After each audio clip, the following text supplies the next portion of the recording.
Well, we are here live in Dublin at the Global Irish Economic Forum, where over 160 different global business leaders are meeting to help compare notes, compare thoughts, and try to develop sort of an exit strategy to get this country out of one of the worst recessions in the developed world and to try to jumpstart investment in this country. Joining me now, though, for his thoughts on the regulatory environment back at home, wealth management business, the state of the economy, and just what his advice would be right now in terms of jumpstarting the economy here in Ireland is Bob McCann. He's currently a private investor.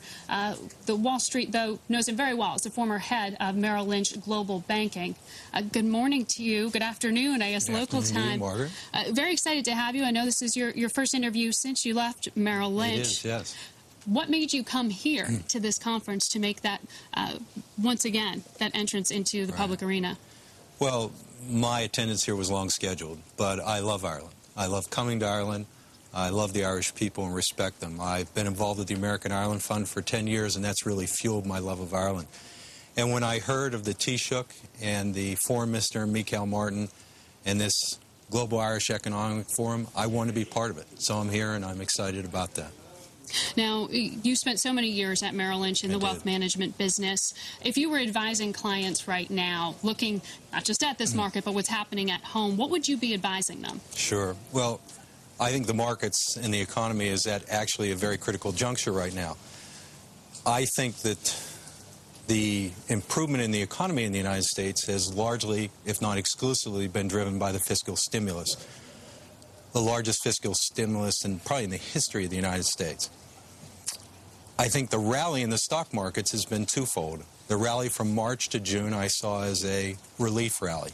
People saw that an economic Armageddon wasn't going to happen. You saw a rally to June.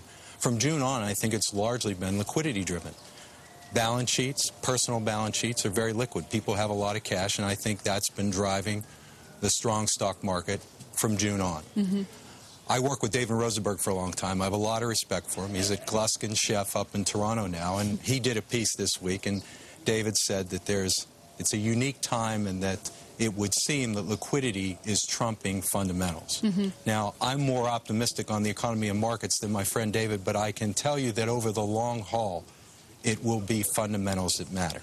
So I would be cautious here. How does that play out in portfolios? First of all, I would say to people, don't believe anybody that tells you that long-term investing is dead. Long-term investing is alive and well. Second, if you can't sleep at night or your risk profile is bothering you in some way, talk to an advisor, reallocate your portfolio, sell the things that keep you awake at night. I would be slightly underweight equities here. I would have cash, so I would be flexible to be able to invest if there is a dislocation in the market. And in bonds, quality. Don't reach for yield here. Go for quality right now. I want to get your thoughts more broadly on the regulatory environment and on wealth management, but I do want to acknowledge you had a very busy week. I did have you did make it here to Ireland despite being in court in New York. You're seeking to be released from that non-compete contract. I am, Bank of America to let you move forward with your career. What progress has been made on that front? Well, I was in court, as you said, on Wednesday, and Look, I've never sued anybody in my entire life, but I'm ready to go back to work. I want to rejoin the industry, and I'm being kept from doing that in, I think, an unfair way. So I brought the case that I did. We spent the day in court on Wednesday. The judge decided to reserve judgment, and he'll make a ruling sometime next week. However it plays out at this point, but I'm hopeful. You're hopeful. And you've said this is really sort of a once-in-a-lifetime opportunity for you. Time is of the essence for you to get back to work. Is that at the helm of UBS? I'm not going to comment on any particular company, but I think it's a unique time in the industry, an exciting time in the industry. I am young, I am healthy, I am energetic, and I'm ready to get back to work. When you look at wealth management right now, the leadership that's in place, the consolidation that has happened, do you think the move is towards a boutique-type structure, or can these giants of wealth management deliver the kind of consumer-focused returns that you would hope?